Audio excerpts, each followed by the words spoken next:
और सागर जो मेहर का सो शुभति ले, और सागर जो मेहर का सो शुभति ले।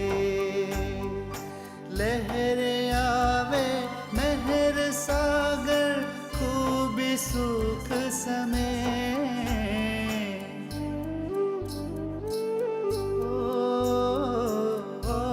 सागर जो मेहर का सो शुभति ले।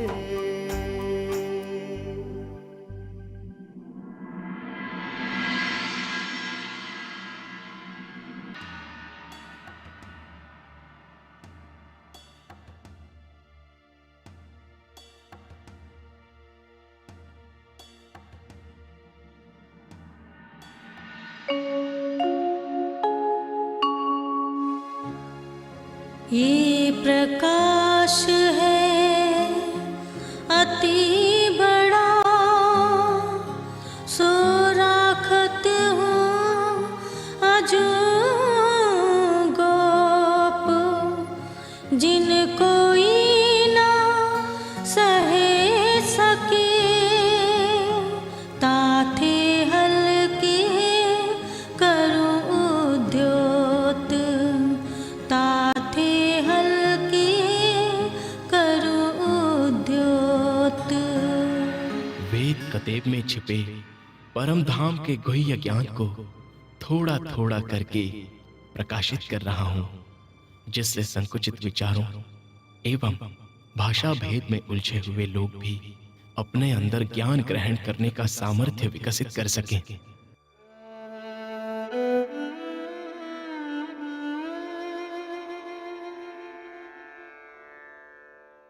श्री जी आज इस तरह एकांत में कैसी चर्चा कर रहे हैं, उनसे ज्ञात करना चाहिए, किंतु हो सकता है कि वे कुछ अत्यंत गोपनीय आवश्यक चर्चा कर रहे हों, इसलिए बिना आज्ञा के वहां जाना उचित नहीं होगा।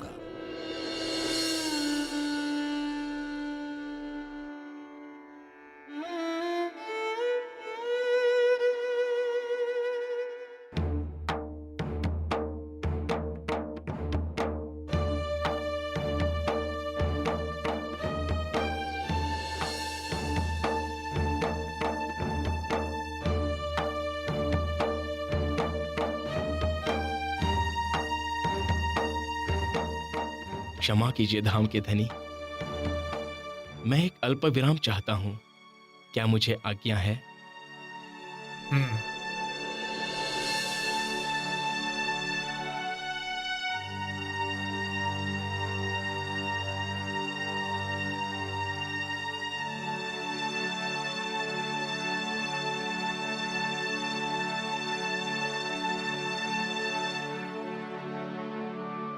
प्रणाम छत्रसाल जी।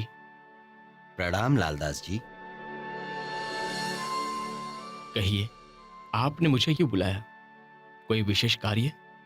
कार्य तो कोई विशेष नहीं है, किंतु आप सबको श्री जी के साथ यूं एकांत में बैठे देखकर मेरे मन में यह जिज्ञासा हो रही थी कि श्री जी आप सबको यूं एकांत में ऐसी कौन सी रहस्यात्मक चर्चा सुना रहे हैं? क्षमा कीजिए छत्रसाल जी, ये बताने के लिए मुझे श्री जी से स्वीकृति लेनी आवश्यक है। आप यहीं रुकिए, मैं पूछ कर आता हूं।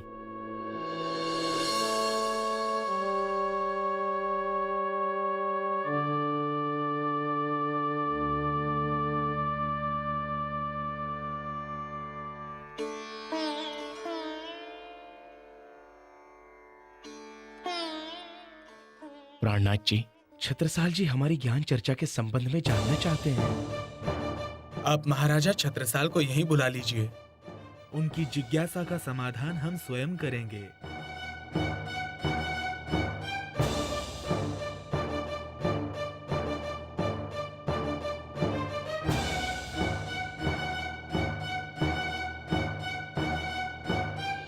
चलिए छत्रसाल जी, आपको श्री जी बुला रहे हैं।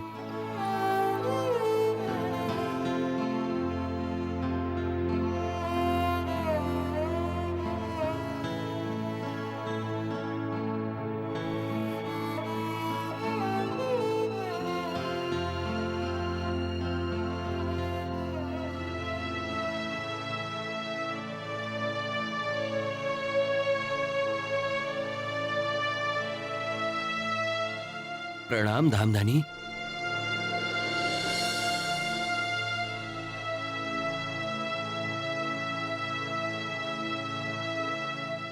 छत्रसाल, आपके मन में हमारी ज्ञान चर्चा के विषय में जानने की जो जिज्ञासा है, उसे सुनिए। यहाँ कुरान के गुह्य रहस्यों पर चर्चा हो रही थी। कतेब एवं वेद के गुह्य तत्वों का एकीकरण किया जा रहा था, किंतु इसे यहाँ अभी तक इसलिए सार्वजनिक नहीं किया जा सका था क्योंकि इससे कुछ लोगों के मन में तरह तरह के संशय पैदा हो जाते हैं। कतेब परंपरा के ग्रंथों में ऐसा कौन सा रहस्यमय ज्ञान है जिसकी चर्चा आप कर रहे थे धामधनी? प्रिय छत्रसाल, जिस प्रकार हिंदू धर्म ग्रंथों में परम धाम, अक्षर, अक्षरातीत, ब्रह्म सृष्टि एवं कलयुग का वर्णन किया गया है, उसे ही कतेब धर्म ग्रंथों में क्रमशः अर्शे आजम नूर जलाल, नूर जमाल, मोमिन एवं दज्जाल कहा गया है। इन्हें विभिन्न कथानकों के माध्यम से वर्णित किया गया है। हमने बादशाह औरंगजेब तक भी यह सत्य ज्ञान का संदेश पहुंचाया, लेकिन उसने जान समझकर भी इसे स्वीकार नहीं किया। इस प्रकार बादशाह औरंगजेब सत्ता के मद में हमें रोकने के लिए लगातार प्रयासरत है। मैंने सत्य धर्म की रक्षा के लिए अनेकों राजाओं को आवाहन भी किया, किंतु किसी ने भी बादशाह के खिलाफ तलवार उठाने की हिम्मत नहीं की। इसका मुख्य कारण था कुछ राजाओं का औरंगजेब से भयभीत होना और कुछ राजाओं को मेरे सत्य ज्ञान पर विश्वास न होना।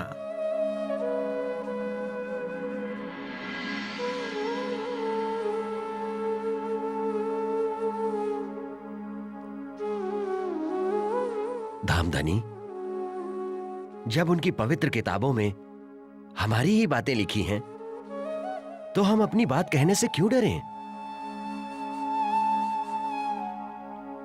इस अलौकिक ज्ञान को सारे संसार में जोर शोर के साथ प्रसारित करने की आवश्यकता है। चाहे औरंगजेब हो या अन्य कोई, जो भी इस महान कार्य में बाधा डालेगा उसे मुंहतोड़ जवाब दिया जाएगा। और जो कोई भी आपके इस ज्ञान को सच्चे हृदय से स्वीकार करेगा और आपके चरणों में आ जाएगा, उस पर मेरा तन, मन, धन सब कुछ न्यौछावर रहेगा, सब कुछ। शाबाश छत्ता।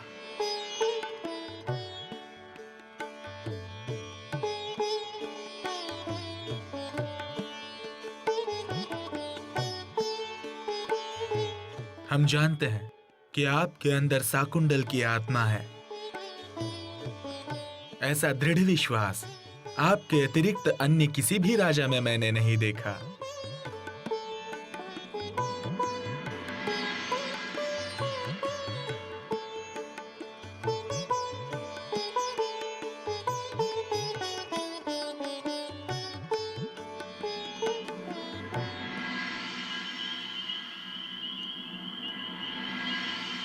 हैरानी की बात है कि हिंदू होते हुए भी इन्हें कुरान की गहरी जानकारी है।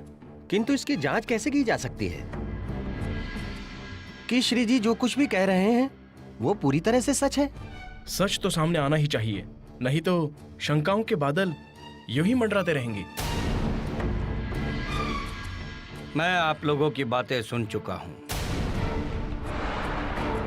मेरे मन में भी ऐसा ही द्वंद्व चल रहा है। इसके समाधान के लिए एक ही उपाय दिखाई देता है, शास्त्रार्थ।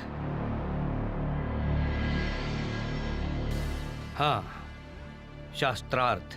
मैं इसके लिए आज ही छत्रसाल से बात करता हूं।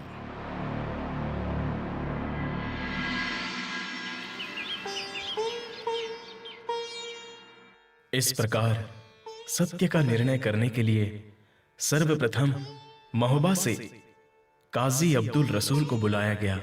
महोबा से पधारे आप हजरात काजी साहबान का हम हार्दिक स्वागत करते हैं। अभी कुरान व हदीसों के गहन रहस्यों पर चर्चा प्रारंभ होगी। श्री प्राणनाथ जी की तरफ से उनके परम ज्ञानी सुंदर साथ श्री लालदास जी आपसे प्रश्न पूछेंगे। लालदास जी। काजी साहब, आपसे निवेदन है कि आप हमारे सवालों का साफ साफ और एक ही जवाब देंगे। जनाब, लगता है कि आपको मेरे बारे में कुछ भी मालूम नहीं है, तभी आप ऐसी बातें कर रहे हैं। कुरान के इल्म में किस आलिम की मजाल है कि वह मेरे सामने बोल भी सके। कुरान मजीद की तमाम तफसीर मुझे ज़बानी याद है और मुझसे तालीम लेकर ही दुनिया के बड़े बड़े स्थानों में आलिम फाजिल सेवारत हैं। काजी साहब, इसलिए तो मैं आप जैसे महान ज्ञानी से डर डर के पूछ रहा हूं। कृपा करके आप मेरे प्रश्न को ध्यानपूर्वक सुने और इसका जवाब दें। पाक कुरान की तालीम देते हुए और चर्चा करते हुए मेरी उम्र गुजर गई। यदि मेरे कहने में और कुरान के बयान में जरा भी फर्क आ जाए तो एक पल की देर किए बिना मैं अपनी हार मान लूंगा। हजरत, कृपया आप बताएं कि कुरान पाक में दुनिया की पैदाइश कितने तरह की लिखी है? मैंने तो तफसीरों में 5 तरह की पैदाइश पढ़ी है।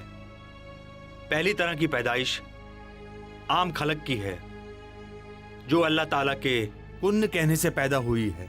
दूसरी तरह की पैदाइश एक हाथ से है, तीसरी 2 हाथ से, चौथी खिलकत से है और 5वीं तरह की पैदाइश मूल इब्तिदाई से है।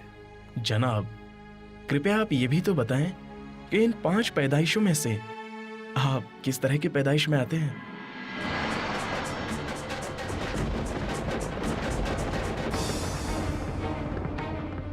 मेरे मौला, मुझे हिदायत कर। पहली वाली कुन्न में से तो यकीनन नहीं, लेकिन बाकी चारों में से मैं किस पैदाइश में से हूं इसका फैसला नहीं कर पा रहा।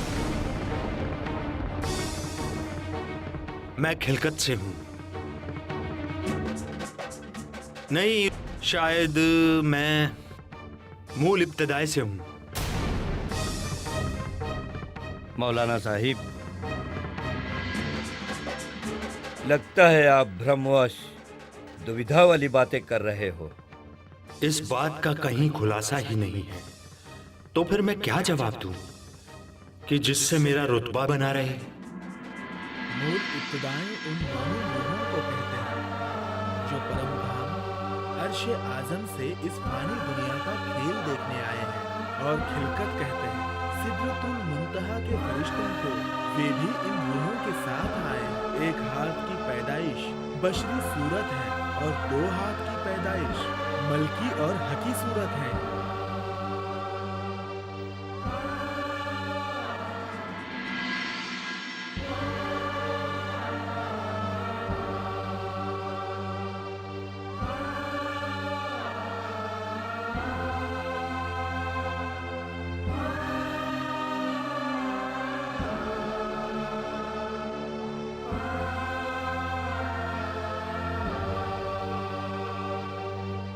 हुजूर, इन सवालों के जवाब तो केवल अखरुल इमाम साहिबुल जमा हुज्जतुल इस्लाम ही अपने इल्म लदुनी से दे सकते हैं।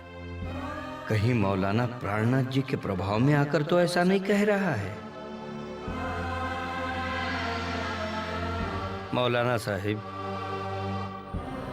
क्या आप यह बात कुरान पाक को सिर पर रखकर कह सकते हैं? बल दीवान जी, आप मेरी कही हुई बातों पर इस तरह क्यों शक कर रहे हैं?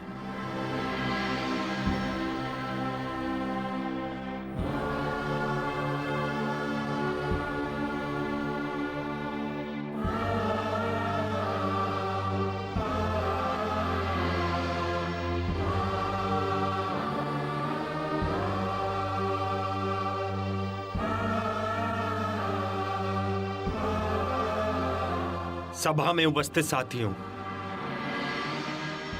आप सब गवाह हैं कि यदि मैं जरा सा भी गलत बोलूं तो इस गुनाह से तबाह हो जाऊं और हश्र के दिन शिफायत मोहम्मदी से वंचित रहूं और मेरा मुंह से आ रहे। मैं कलाम पाक की सौगंध खा के कहता हूं कि कयामत के दौर में जिस हक सुभान ताला हादी साहिबुज़्ज़मा के दीदार का वायदा किया गया है, निश्चित रूप से श्री जी वही अजीम शख्सियत आखरुल इमाम अल मुंतजर हैं।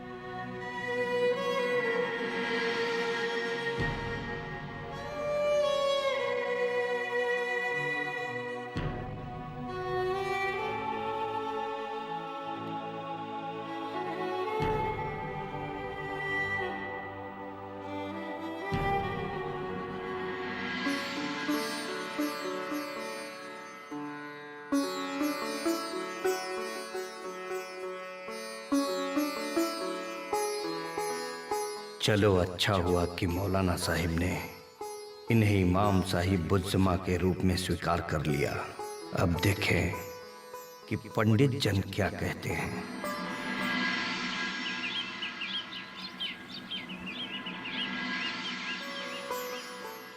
इसके पश्चात काशी से सुंदर, वल्लभ व बद्रीदास नाम के 3 पंडितों को बुलाया गया। उनके प्रतिनिधि के रूप में सर्वप्रथम बद्रीदास जी से चर्चा की गई। आदरणीय आचार्य श्री बद्रीदास जी महाराज, मैं श्री प्राणनाथ जी की तरफ से आपके समक्ष कुछ प्रश्न रखने जा रहा हूं। कृपया उन प्रश्नों का उचित उत्तर देने का कष्ट करें। पहला प्रश्न, व्रज और रास की लीला जब अखंड कही गई है तो वो कहां पर है? क्योंकि श्रीमद् भागवत के अनुसार ये 14 लोक तो महाप्रलय में लय को प्राप्त हो जाते हैं। और दूसरा प्रश्न, मथुरा और गोकुल दोनों स्थान बहुत ही पास पास स्थित हैं। तो गोपियां श्री कृष्ण से मिलने मथुरा क्यों नहीं गईं? और ना ही श्री कृष्ण गोपियों से मिलने गोकुल आए।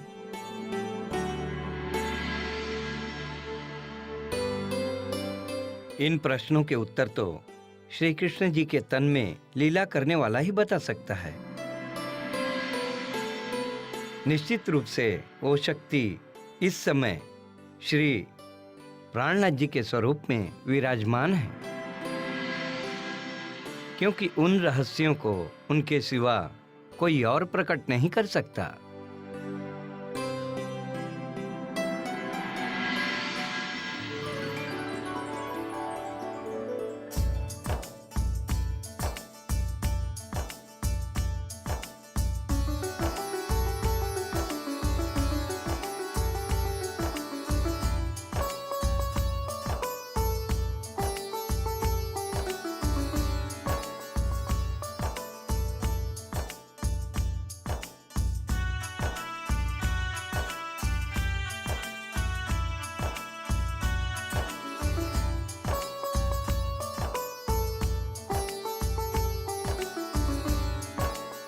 श्री प्राणनाथ प्यारे की जय, धाम के धनी की जय, प्राणनाथ प्यारे की जय, धाम के धनी की जय।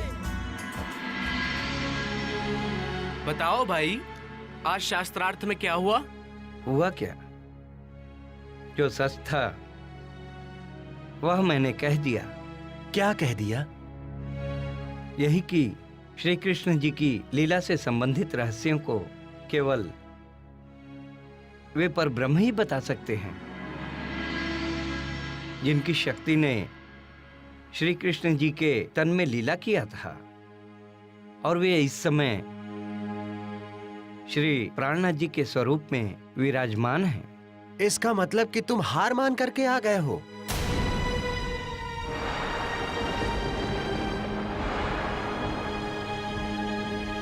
आखिर मैं क्या करता? मुझे सच स्वीकारना ही पड़ा। हरिश्चंद्र के बच्चे, डूब मरो चुल्लू भर पानी में।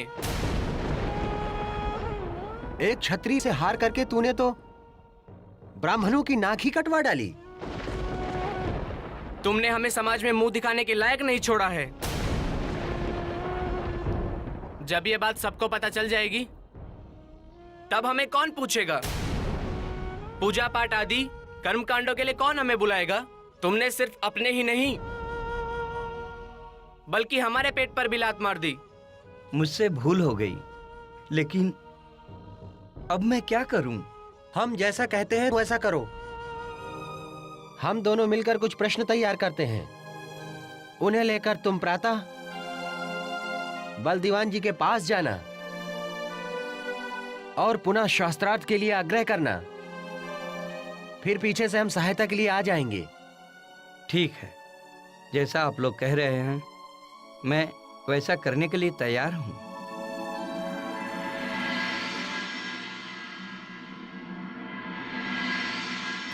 बल दीवान जी, मैं चाहता हूं कि शास्त्रार्थ दोबारा हो, क्योंकि प्रश्न पूछने का अवसर मुझे भी मिलना चाहिए। मेरी तरफ से ये कुछ विशेष प्रश्न है।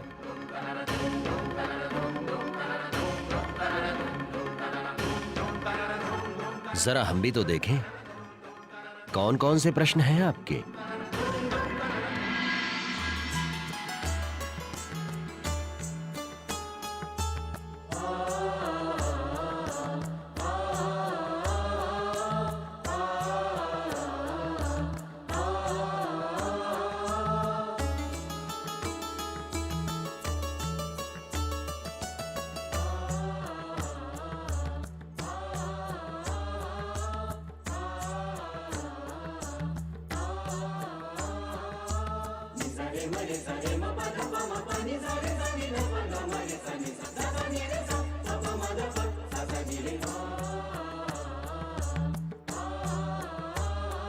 बद्रीदास, ये बेतुके प्रश्न तो ऐसे हैं जैसे कहीं का ईंट कहीं का रोड़ा। श्रीमद् भागवत में तो इन बातों का कहीं वर्णन ही नहीं है। और रात को आपने कहा था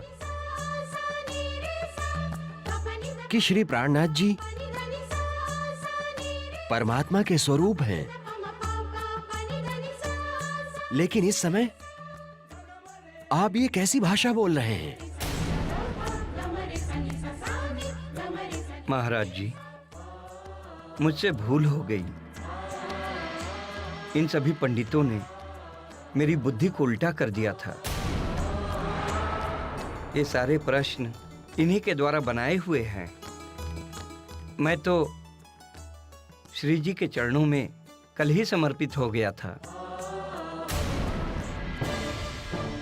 सुंदर और वल्लभ जैसे झूठे पंडों से अब किसी को भी शुभ कार्य में आशीर्वाद लेने की कोई आवश्यकता नहीं है। इनके आने पर अब कोई भी बुंदेला इनके सम्मान में खड़ा नहीं होगा। ना ही इन्हें कोई गुरु बनाएगा और ना ही इनके द्वारा सिर पर पाग बंधवाएगा। आप लोग जा सकते हैं।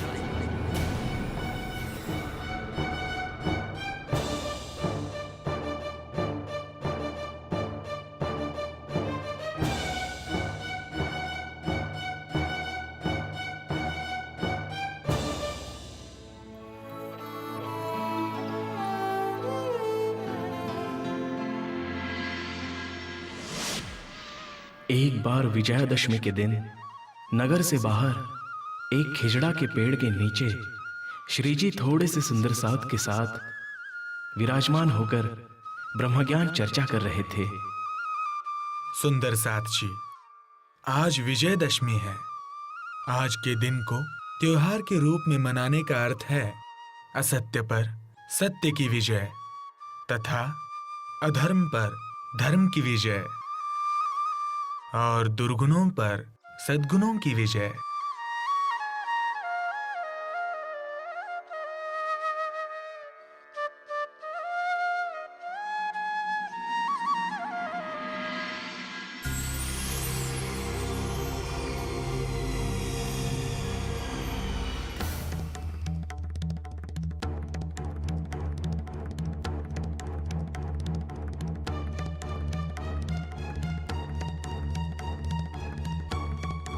क्या बात है छत्ता, कुछ परेशान से लग रहे हो? हाँ धामधनी, अफगान खां अपनी दुष्टता नहीं छोड़ रहा है। वो अचानक ही पुनः हमला करने आ पहुंचा है और इस बार उसके साथ बहुत बड़ी सेना है, जबकि हमारे पास इस समय बहुत कम सैनिक हैं। प्रिय छत्रसाल, तुम चिंता ना करो। आज ही के दिन रावण मारा गया था और आज ही के दिन इस दुष्ट की पराजय भी होगी। छत्ता, जरा अपनी तलवार तो दिखाओ।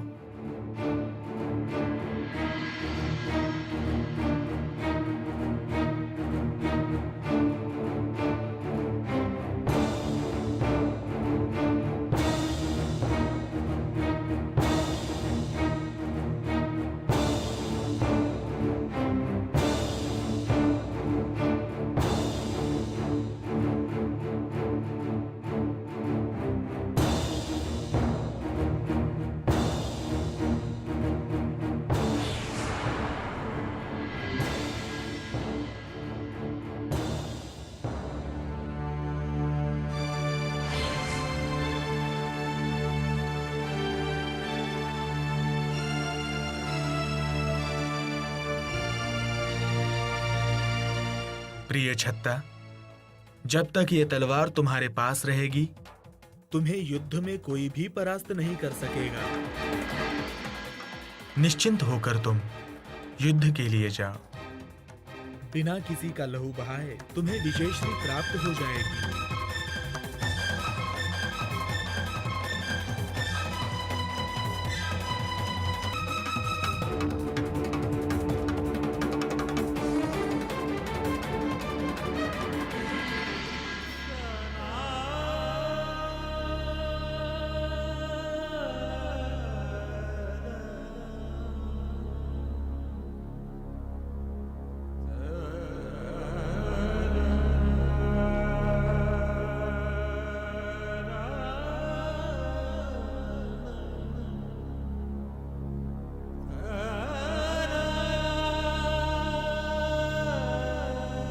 चलो।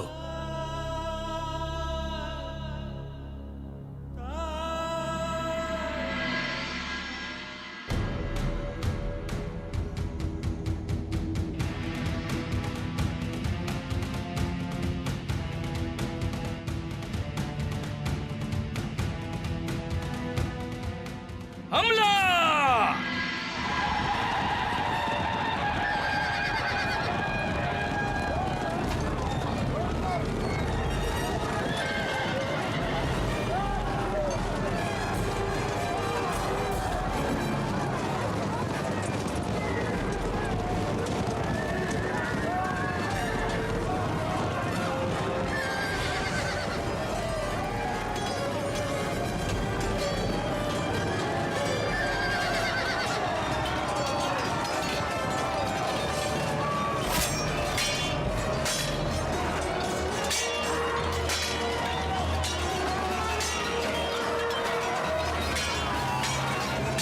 अरे गुस्ताखों, पागल हो गए हो क्या?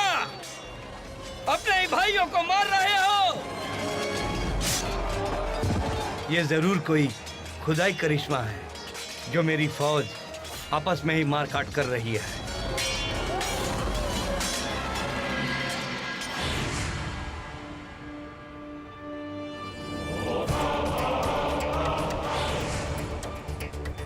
लगता है अब यहां से भागने में ही भलाई है।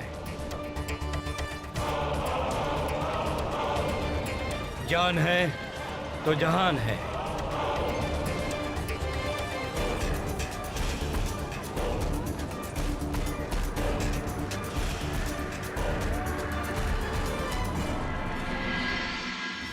महाराज छत्रसाल की जय हो, जय हो। महाराज छत्रसाल की जय हो, जय हो। महाराज छत्रसाल की जय हो, जय हो। मेरी नहीं बलदाऊ, उस प्राण प्रीतम के नाम की जय बोलो, जिसकी कृपा से हमें ये असंभव जीत मिली है। शेर अफगान खान तोपों के साथ इतनी बड़ी फौज लेकर आया था, उसके सामने हमारी ये छोटी सी टुकड़ी क्या कर सकती थी? किंतु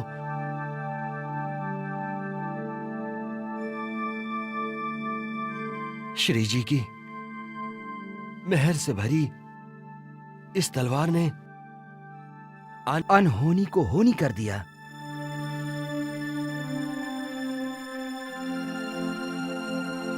श्री प्राणनाथ प्यारे की जय, प्राणनाथ प्यारे की जय, प्राणनाथ प्यारे की जय, प्राणनाथ प्यारे की जय।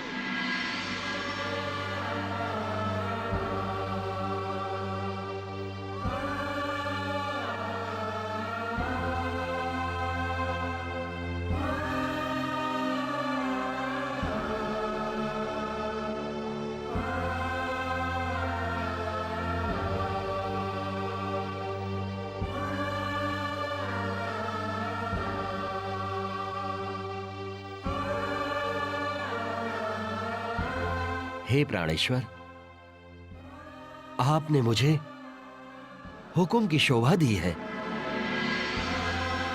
इसलिए आपको मेरी एक इच्छा अवश्य स्वीकार करनी पड़ेगी। कहो प्रिय छत्ता, तुम्हारी क्या इच्छा है? मैं उसे अवश्य ही पूर्ण करूंगा।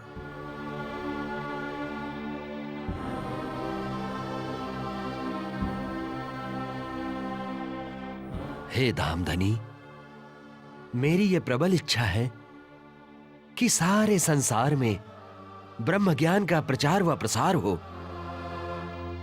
इसलिए मैं चाहता हूं कि मैं अपनी सेना लेकर आपको सर्वेश्वर के रूप में हाथी पर बिठाऊं और आपकी सवारी निकालूं और बड़े बड़े मौलवियों और पंडितों से आपका शास्त्रार्थ करवाऊं और समस्त संसार को बताऊं कि आप ही श्री विजय अभिनंदन बुद्ध निष्कलंक स्वरूप हैं। हे धामधनी, साथ ही मेरी यह भी इच्छा है कि जो राज्य मुगलों के अधीन है, हम उन सभी राज्यों को मुगलों से मुक्त कराते हुए चलें। जैसी तुम्हारी इच्छा।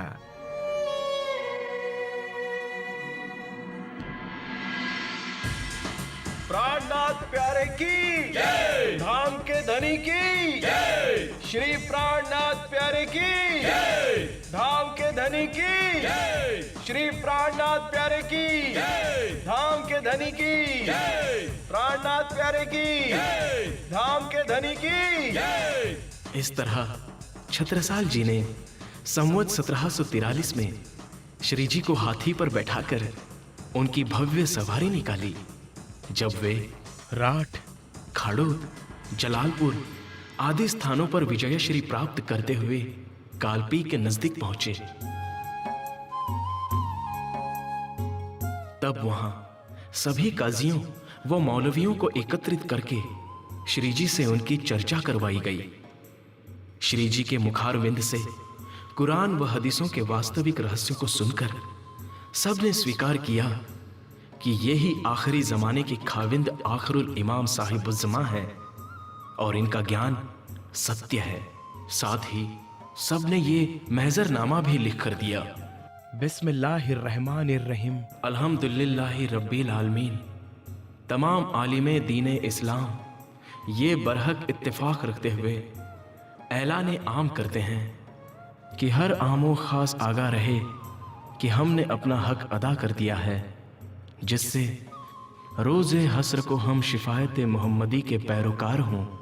वसीयतनामा जात की रोशनी में और हुज्जतुल इस्लाम हादी उल दारैन के इल्म लदुन्नी की रहनुमाई से ये बात बरहक साबित है कि पाक कलामुल्लाह और सही हदीसों के मद्देनज़र 10वीं और 11वीं हिजरी में जिस मुजदीद ए दीन आखिरुल इमाम साहिबुज़्ज़मा के और कियामत उल सुगरा और कुबरा के ज़हूर का बयान है, ये वही अहम शख्स है। दस्तखत बा कलम खुद। तत्पश्चात इस महजरनामा को महाराज छत्रसाल ने बादशाह औरंगजेब के पास भिजवा दिया।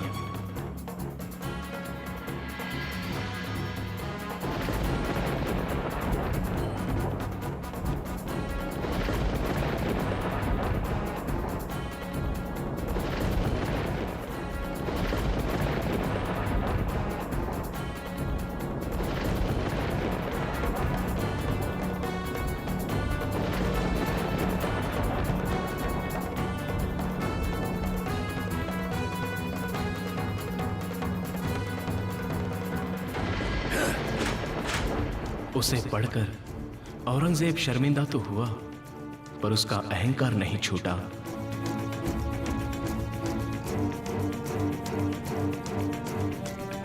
ये क्या हो गया? वे हादी साहिबुस्समा बुंदेला छत्रसाल के पास पहुंच गए हैं। उनसे होने वाली चर्चा में मौलवियों और काजियों ने उन्हें इमाम मेहंदी साहिब मान लिया है। कालपी के मौलवियों और काजियों का लिखा हुआ यह महजरनामा तो मुझे शर्मिंदा कर रहा है कि मैं जिन हादी साहिबुस्समा को जाहिर नहीं कर सका, उन्हें कालपी के काजी और मौलवी जाहिर कर रहे हैं।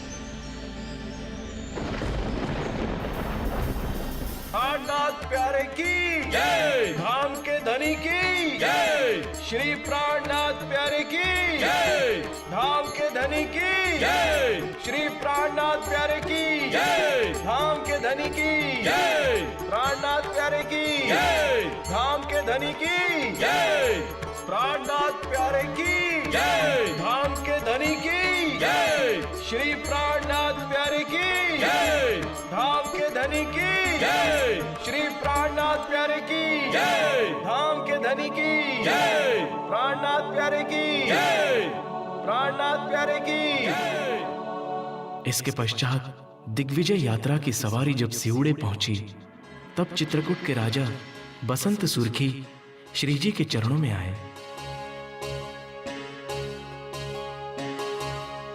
प्राणनाथ प्यारे की जय, धाम के धनी की जय, प्राणनाथ प्यारे की जय।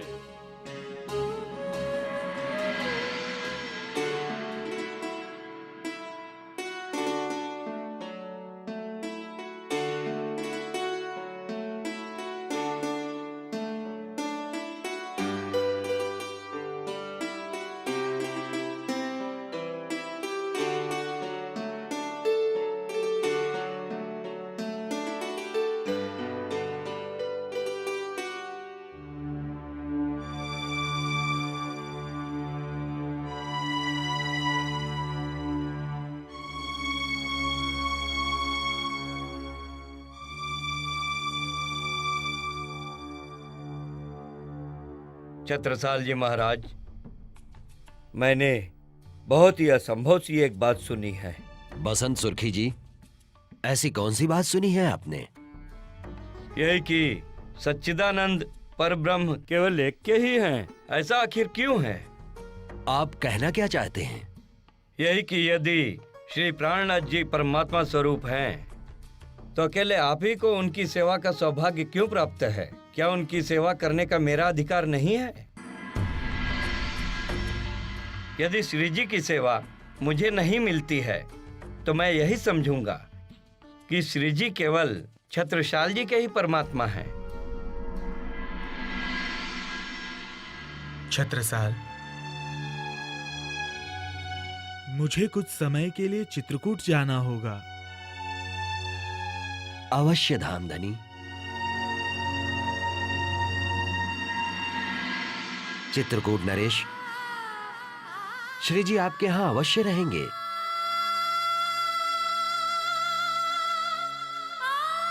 लेकिन उनके भोजन बनाने की सेवा एकमात्र मेरी महारानी करेंगी, क्योंकि महारानी जी को श्री प्राणनाथ जी की पूर्ण पहचान है। पहचान के बाद ही दिल में प्रेम सेवा का भाव उत्पन्न होता है। स्वीकार है। आज मैं अपने आप को कृतार्थ महसूस कर रहा हूं। मुक्ति से